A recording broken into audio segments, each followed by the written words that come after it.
Jaguars, after all, were fairly common, and so people were more respectful than afraid of them, just as they were of any other natural force. Victor Velacina. Can you be happy with less? Let me rephrase that. What do you need to let go of to receive more of what you already have?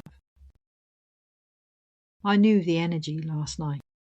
I've become incredibly familiar over the years with this once believed foe. I wasn't surprised to be in its presence. I'd smelt it during the day, a familiar sense of decay. And last night I found myself surrendering, letting go each time more easily. To death. I'm aware of how dramatic that sounds, but I also know change when I feel it. I have done since childhood and base this in everything I offer. Once fearing, fighting, begging, ignoring it, now for the most part I can appreciate with respect the difference between endings and completion. In the next stage they bring, that always requires less in order to become more. Be that our physical bodies, lessons, judgments, belongings, or emotions. Because to travel the light, we must first become it. Of course, that doesn't always make it any easier, and this is where gratitude itself for what we do have must grow in its acceptance of what we do not. By focusing on all we appreciate, we can not only honour everything that has occurred with pride, for ourselves included, but open the consciousness of present potential for the foundation it's always been.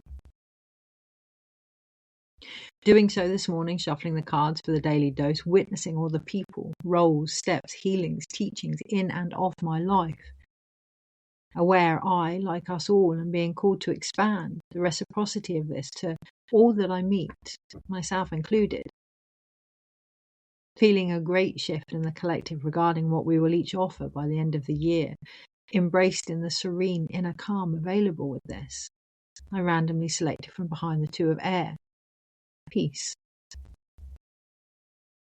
Tuning into the unknown image in my hands without looking, visualizing a Mayan temple crumbling, a gateway and timeline closing, the end of an era. Finding myself beyond the ruins, sat with Otorongo, mother, sister, jaguar. We watched together the sunset over the mountains.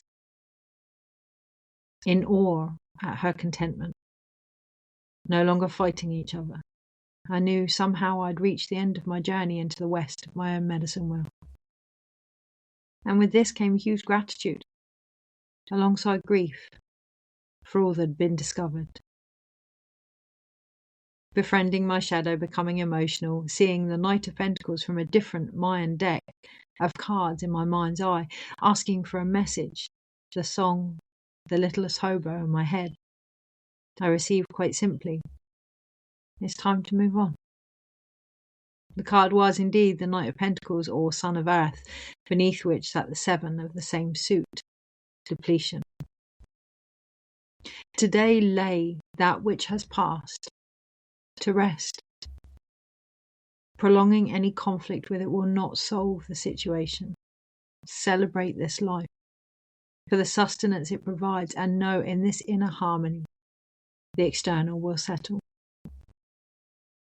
Be proud of yourself.